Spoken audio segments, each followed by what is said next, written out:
How to monetize your passion.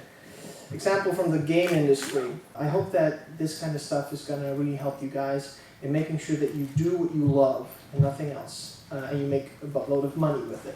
This is an interesting part. This is actually the first, the presentation with the most pictures of myself that I've ever made, and I feel like a douchebag for it.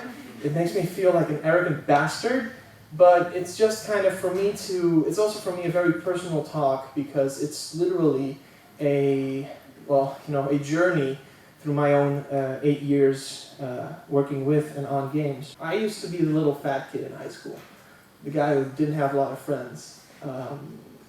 My video games were an escape for me. I didn't feel like I had any talent or was special at anything. LAN parties was an escape for me. I began kind of like doing competitive gaming, playing in teams. I used to play Battlefield 1942. We were one of the best teams in Holland. I used to manage the #1 Counter-Strike team back in the day. And I used to go to a lot of LAN parties, you know. I've never cosplayed though, even though that picture was from a party.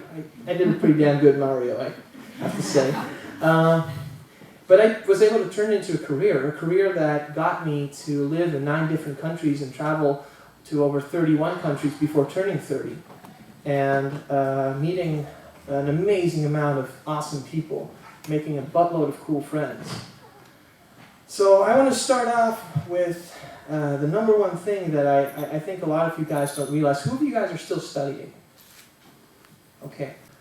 You might think that when you go up to an important person, someone with a lot of responsibilities or authority, or even the president of your freaking country, that you have nothing to offer them. And usually that means that when you go up to them, or even if you walk up to me, that you're nervous, you're scared, and you're not able to show what you actually have to offer. Well, I want to make one thing clear. I know for a fact that every single individual in this room, every single one of you, has something useful for me. The question is, will you be able to present it? And will I be able to find out what that is? Everyone must have heard this story either from their grandparents or from their parents. You know, the story of the mouse and the lion. The mouse being walking around the jungle and finding the lion captured underneath a net, the lion being a douchebag, and the mouse gnawing off the net and freeing up the lion. And that's a very important principle. Every one of us can add value to some of the most important and most, renowned people or companies or organizations in this world. Simply by being there at the right time, being able to offer something that they don't have, and be willing to give it. So, who of you guys has ever volunteered for an event? I see a couple of people who volunteer here. Great. What is so valuable about volunteering? Yeah, sure, of course it takes a lot of time, but damn, you get to go behind the scenes. You get to see how an organization works. You get to work with people, and most often, working here at a con like this gives you so many cool things that you usually don't have in real life. Responsibilities no one would ever be willing to pay you for because there's someone better out there for it. But here, you can learn that stuff and you can reach that stuff very closely. It's been a basis for my own career. I started up cleaning the bathrooms back in 2004 for a LAN party called Net Games, 1,500 people, pretty big. And a year later, I got the responsibility of organizing entertainment. And back then, who's Swedish? Any Swedes? No? Back then, Bass Hunter was really popular. And I found out that he was at an award show the same weekend as a LAN party, and I knew he was a big gamer, so I called up his manager. And he actually showed up at our event. I got 600 people to stand up from behind their computer and watch his live performance. And he didn't play back. He sang live 2 songs. One of our crew members threw her panties at him. So I was able, as a 17-year-old nobody, to bring that guy to our event. And that's when something snapped inside of me. My career followed into a different direction. I was able to cover events and become a member of the press and write for websites. It was one of the best things I could ever do. I met my good buddy Chris Morris here, who wrote for Desucon for a very long time. He's now an indie developer. And he couldn't have said it any better. I guess if nothing else, being a part of the gaming press has allowed me to draw from a nearly unlimited well of knowledge and inspiration that I may have otherwise never had access to. And that's pretty much taking the words out of my mouth from my own experience. So, another thing, putting the spotlight on other people, writing about other people, is bringing value. In that moment, you might just be as important, or might be valuable for Ed Boon, for example, who is the creator of Mortal Kombat. You might have heard of that game. And we were interviewing him back at E3 in 2008. Incredibly awesome guy. And of course, you know, when you have Twitter, when you have Facebook, there might be some cosplayers out here trying to build a name for themselves. Write 90% about other people, and only 10% about yourself. And that's really what's going to make you successful. YouTubers and streamers are a perfect example of this. You know, the amount of value they bring to us, you have to understand, EA, the publisher, is willing to pay you $10 per 1,000 views in your videos if you cover an EA game nowadays. That's how important streamers and YouTubers have become to the game industry. Being where most people can't be, being able to go somewhere, has gotten me a lot of interesting jobs. Simply because the company in Holland or another country couldn't fly someone over, and I was accidentally already at, for example, E3 in LA. People threw jobs at me. It wasn't a lot of money, but it was definitely an interesting opportunity.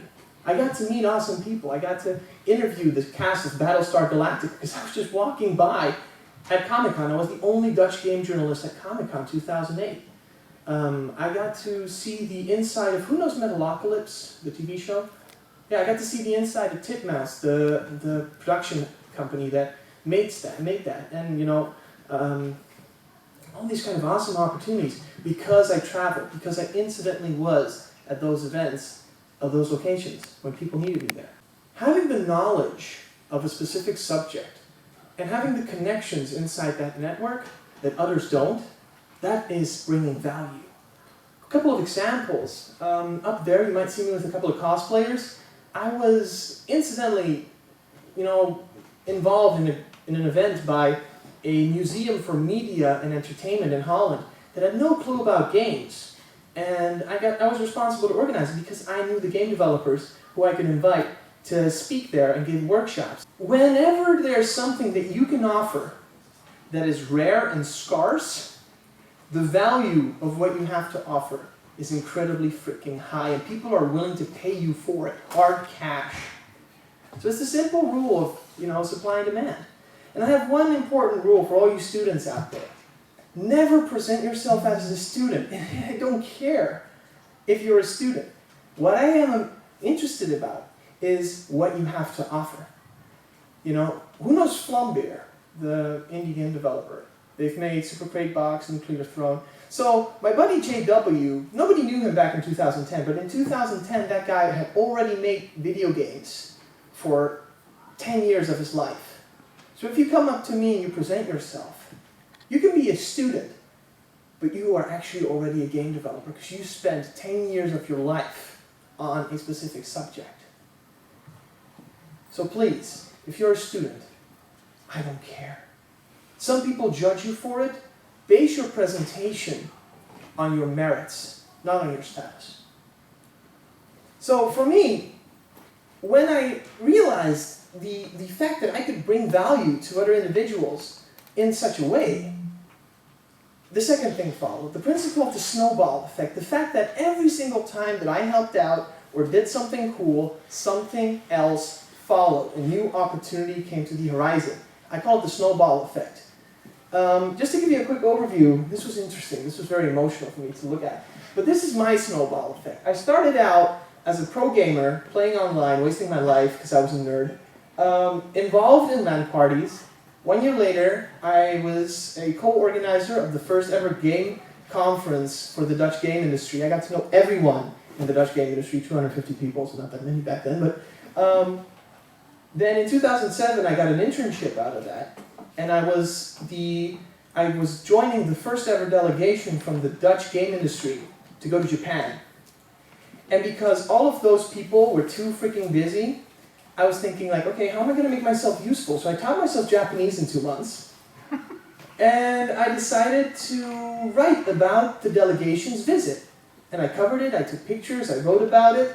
And right around the time after Tokyo Game Show, because we were there for the Tokyo Game Show in 2007, a month after that, the first ever game magazine for the Dutch game industry came out. They called people from that delegation. They said, who has pictures? Who has notes? Who can write an article about this? Who did everyone point to? This guy. And I got published. So within 2 months after starting to write, I was already on top of my first magazine publication.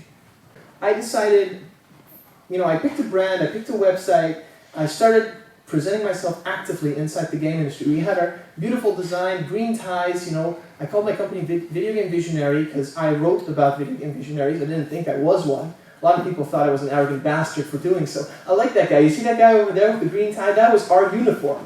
That was exactly our uniform, you see? So, it's funny because 1 year later, in 2007 even, someone had heard about us because of this. And it was another media festival in that museum that I just mentioned. And they needed someone to tell people about video games. Once again, people named me, and I got this awesome job out of it. 1 year later, the same event hired me again. I charged them twice as much. In 2009, the same museum hired me again. I charged them 2.5 times as much. In 2010, I got my first job right out of college. I got paid 2,400 euros a month to run a game industry website. It's still going. In 2011, I got more involved in that. The website is called Game Sauce, as the slide might show. In 2012, after having a very heavy depression and 2 suicide attempts, I decided to go to Asia. And without even wanting it, I got a job and I started a game company there that's still running. It's about 20, 30 people right now. And last year, as a result of that, I got another job and now I'm here. So, seizing opportunities means keeping your freaking eyes open. Sometimes stuff is so close, right in front of us, that we don't realize about it.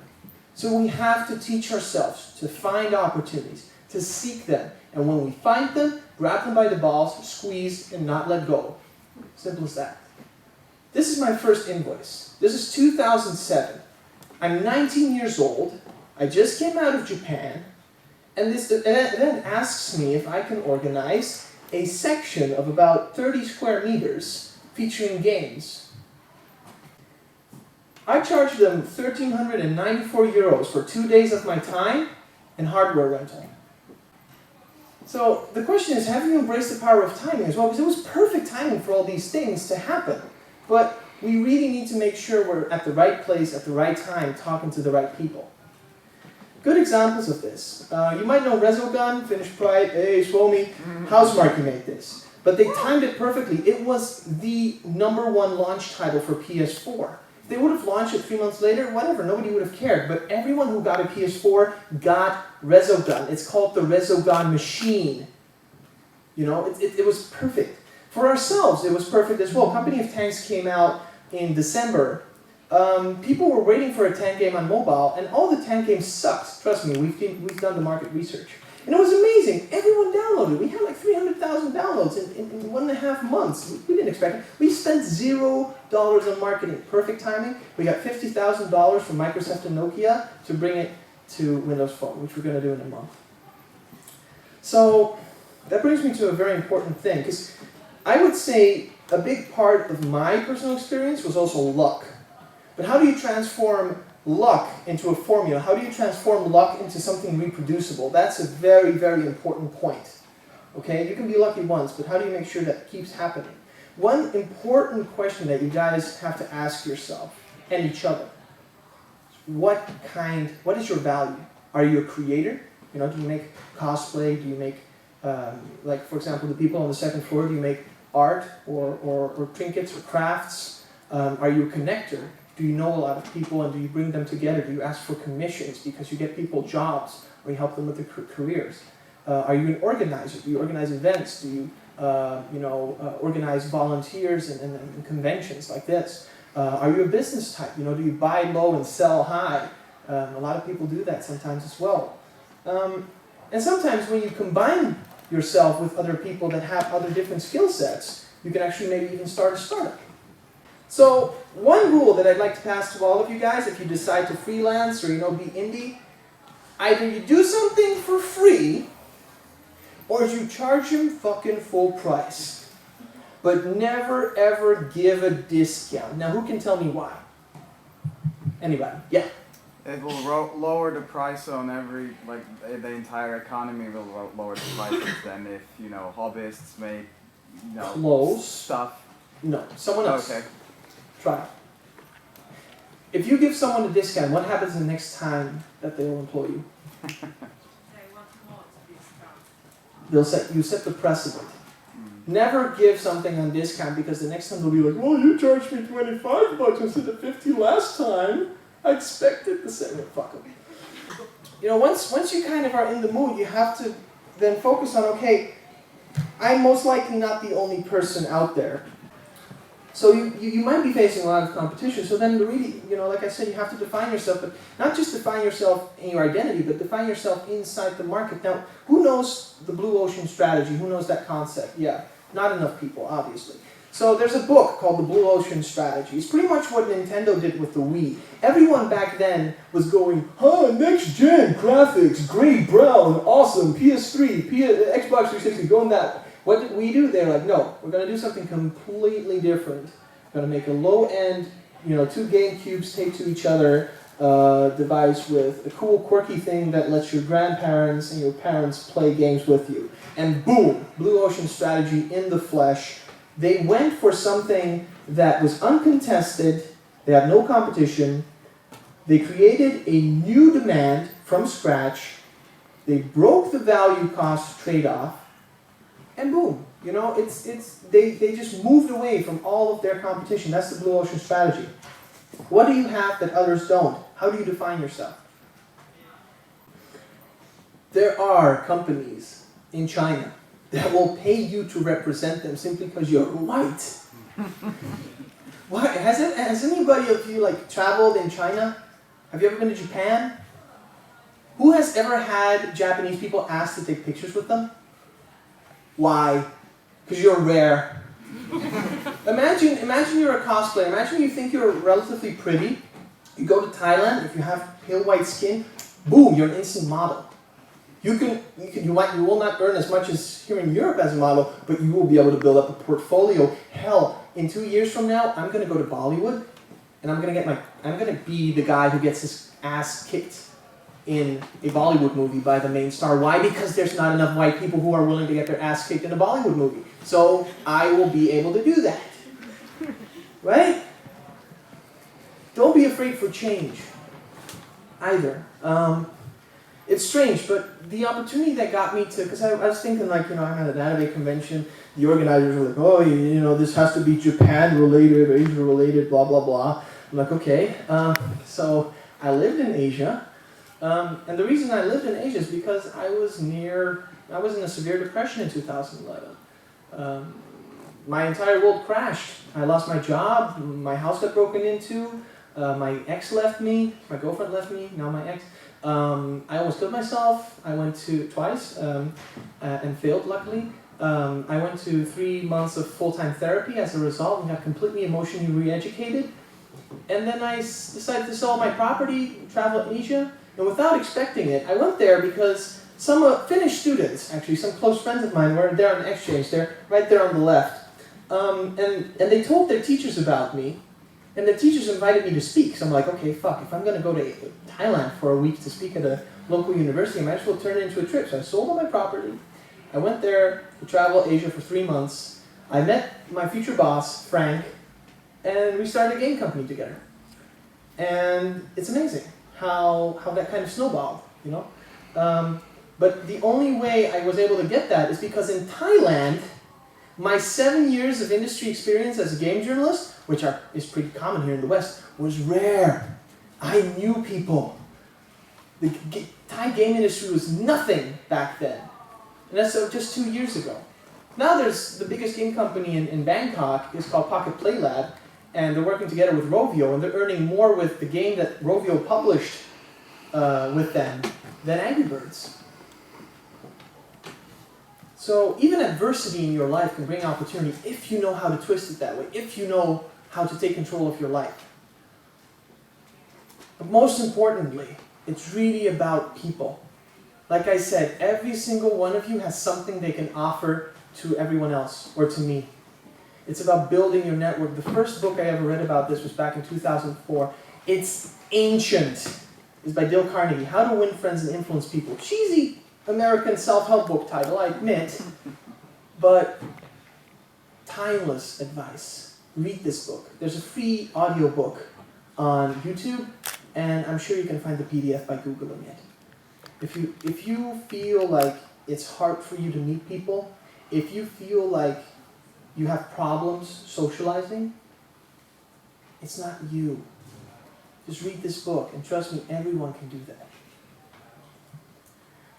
My #1 network rule, like I said, everyone is interesting, everyone is important. And if they can't offer you something directly, they might know someone who can. I'm going to give you a great example here. You might recognize this odd-looking guy on the right. He's Rudolph Westerholm. He's the guy who presents Desu TV. I met him through my buddy Michael Havari, who's doing PR at Housemarque for Desucon.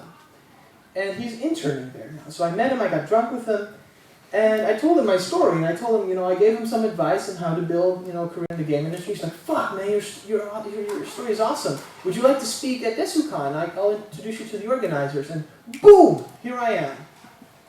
If I would have dismissed Rudolph as this young, insolent kid that's trying to get into the game industry and is making some trailers at Housemarque, whatever, I would have never ended up here, speaking with you guys, experiencing one of the most awesome events I've ever been in, because the culture that you guys have here, the cosplay culture, the anime culture, is really, really nice. You guys are incredibly friendly. So network your ass off. Even in the most random moments. This is John Graham. He's responsible for now what is known as the Humble Indie Bundle. They're huge. Back then, he was representing Wolfire, a small game developer making a game called Lugaru, which featured bunnies fighting each other and stuff. And this is a beautiful quote I've been using for 4 years now. He says, while waiting in line just to get into E3, the big game event in Los Angeles next week, you may find yourself standing next to the principal engine programmer for the Halo team. Anyone you see holding a fancy-looking camera is probably affiliated with a major gaming news site. Mr. Game Developer, Aspire guy over there. Nice tip. So go to say hello. I stalked as many as possible. Any after parties you can find are networking bonus rounds. Are we pitching to everyone we can? Are we showing our work? Are we showing what we're passionate about, what we're good at to everyone we can? Are we blowing those people away? Everyone knows the 6 degrees of Kevin Bacon rule. Like, Kevin Bacon is connected to everybody. You, by your network, are connected to everybody. So when you find people that you want to work with or that you think can move you forward in your career, blow them away. Show them your ideas. An awesome presentation or portfolio helps. If you're an artist, I expect you to have your fucking portfolio on your mobile phone. It's small, it's not the best representation of your work, but it will give me a good impression. It will make me go to your website, or maybe employ you. Instead of, here's my card. I get cards all the time, I'm not going to check it. Blow me away that instant. Make me interested in putting effort into getting to know you.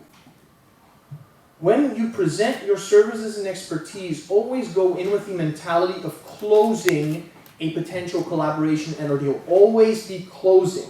Quick video. 7.22 minutes got Alec Baldwin an Oscar for Best Supporting Actor. Think about it. So who of you feels like, oh my god, this guy's a fucking asshole? Raise your hand. Who is actually fucking pumped up and wants to do something right now and fucking make a fuckload of money with it? Yeah. See, that's why I love this scene. That's why I watch it every single month. Because it doesn't matter when you are out there and you want to turn whatever you're passionate about, whatever you wake up for every single morning into income, I don't give a fuck what you are and who you are, what your color is or your religion. It's about what you believe in and how you create what you like to create. And of course, the most important part, knowing how to sell yourself and sell your product. Always be close. I couldn't have used a better video. and Alec Baldwin's performance as an example. 7.22 minutes in a movie got him an Oscar. It's not sometimes about what we do, but how we do it. If there's one book I can highly recommend to all of you, it's a book I read in 2011 called The 4-Hour Workweek by Tim Ferriss. It's a book not about working more, but about working less and still be as effective as someone who has a lousy 9-to-5 job. It's a book that talks about delegating tasks that you know someone else could do for you for less of the money that it would take you to do, for you to save up time to focus on what you're really good at. If you want to create a product, run a web shop, organize events, write articles, give workshops, consult, stream, it's not about doing it from 9 to 5. It's making sure that when you spend 1 hour a day doing it, that 1 hour gets you results. It's like Alex said, you give him 2 days. It's not about the amount of time, it's how he does it. He gets you 15,000 euros. Read this book. I can highly recommend it. The main principle behind it and the way I live my life, the way I eat, sleep, work, love, party, is based on Pareto's law, the 20-80 rule. 20% of everything we do brings 80% of the results of what we need. And the other 80% only brings 20%.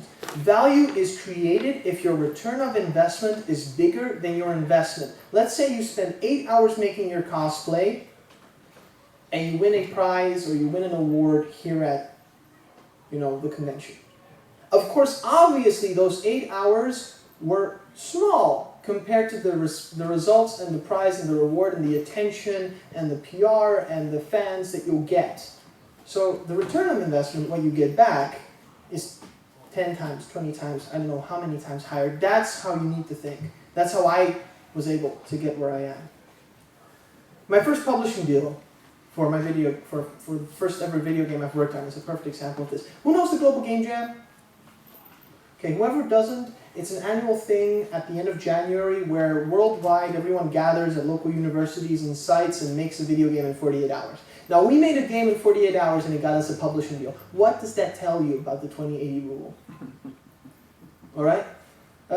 Just to give you a quick summary. So the game flopped. That's a spoiler.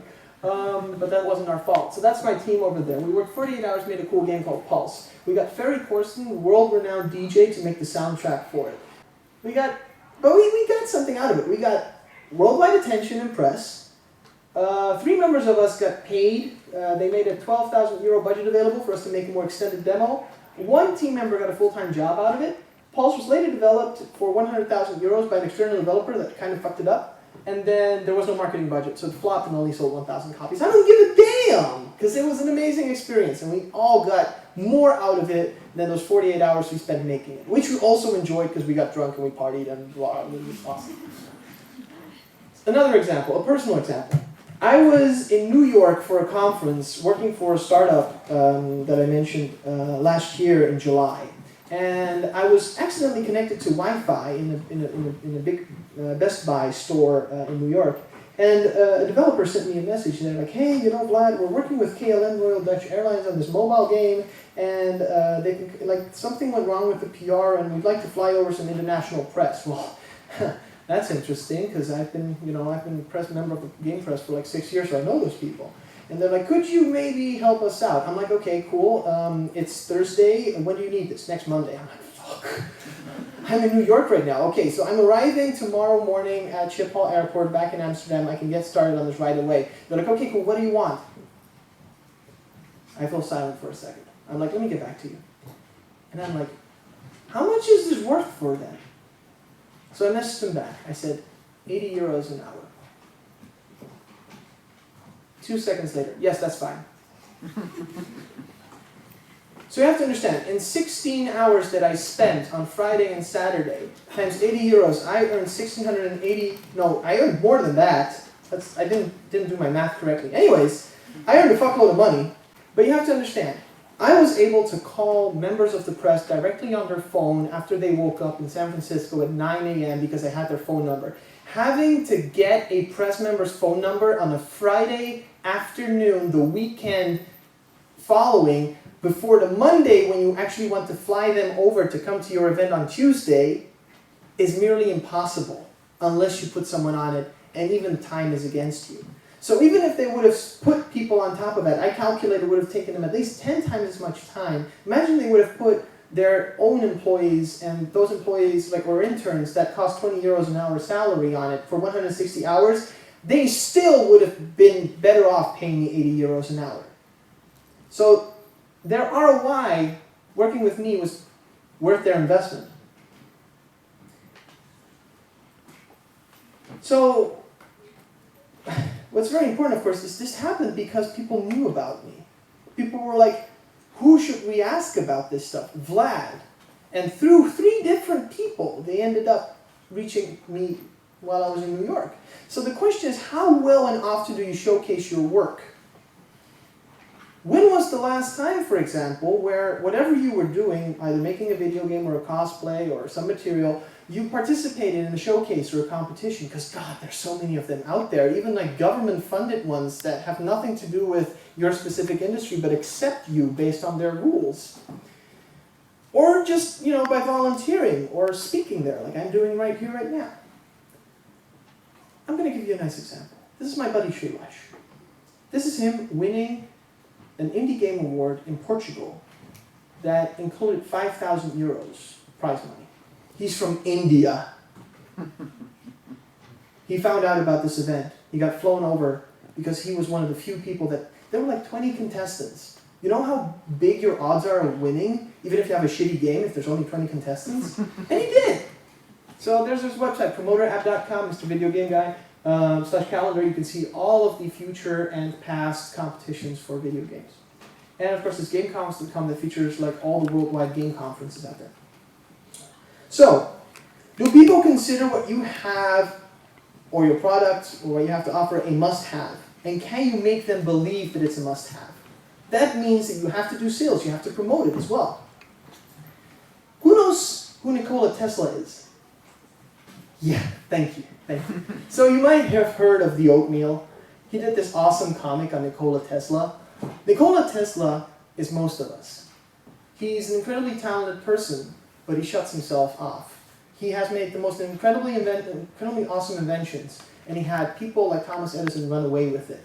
Because Thomas Edison knew how to sell. He knew how to manipulate. So when people are asked, who invented the light bulb, obviously they don't mention the guy who was smart enough to create it in his laboratory, where he spent almost his entire life, and he specifically decided never to have a girlfriend because he saw it as a waste of time from work. But the guy who actually stole his idea and sold it. And that's very sad. But we can fight that. I love this article on IO9, one of my favorite blogs out there, on this Etsy guy or girl, I don't know, who made these leggings, these robot leggings.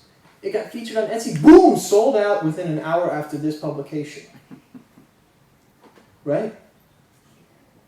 Are you prepared to do business? Are you prepared to get mad and get hungry, like Alec Baldwin said, to go out there and distinguish yourself from all your competitors and actually, be remembered and have something that people will instantly want?